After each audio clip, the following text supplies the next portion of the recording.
नमस्कार मित्रांनो, आज आहे गुढीपाडवा आणि संध्याकाळचे 5 वाजलेले आहेत. आपण आलेले आहेत वनस्पती न्यायला.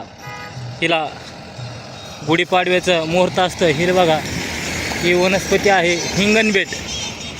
हिंगणबेट मित्रांनो हाय त्या ठिकाणी भेटतं आणि नाही ठिकाणी भेटत नाही. आपण एक 4 काड्या ह्याच्या घेऊन जाणार आहेत, एक थोड्या, आणि ह्याच्या काड्या घेऊन पाडव्या दिवशी पूजापाठ करून हे वापरायची असते. ही बघा अशी वनस्पती आहे. ही वनस्पती तुम्हाला मित्रांनो खडखड रानावर, अशा रानावर बघायला भेटते आपल्याला. ह्याचं बूड बघा एक पांढऱ्या प्रकारचं आहे. आणि हिंगणबेटाचे उपयोग तांत्रिक कामासाठी आहेत भरपूर असे.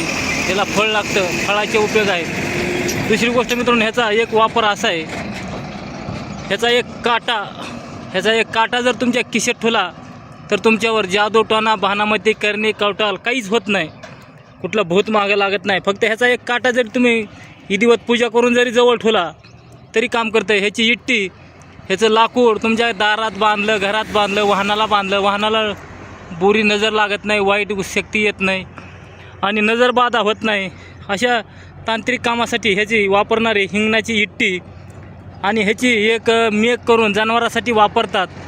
तर असे हे हिंगणाचे भरपूर अशी माहिती आहे तांत्रिक कामासाठी. आपण आता पूजापाठ करून आज पाडव्याच्या मुहूर्तावर ही वनस्पती घेतलेली आहे.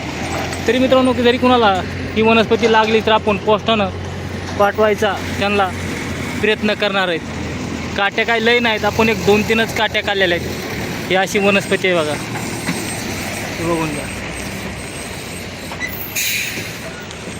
आणि मित्रांनो, जेवढा होईल तेवढा व्हिडिओ शेअर करा, लाईक करा, घंटीचं बटन दाबवा आणि प्रत्येकापर्यंत व्हिडिओ पोहोचवा, जेणेकरून जग कल्याणासाठी कामाला येणारा वनस्पती आहे. नमस्कार मित्रांनो, राम राम.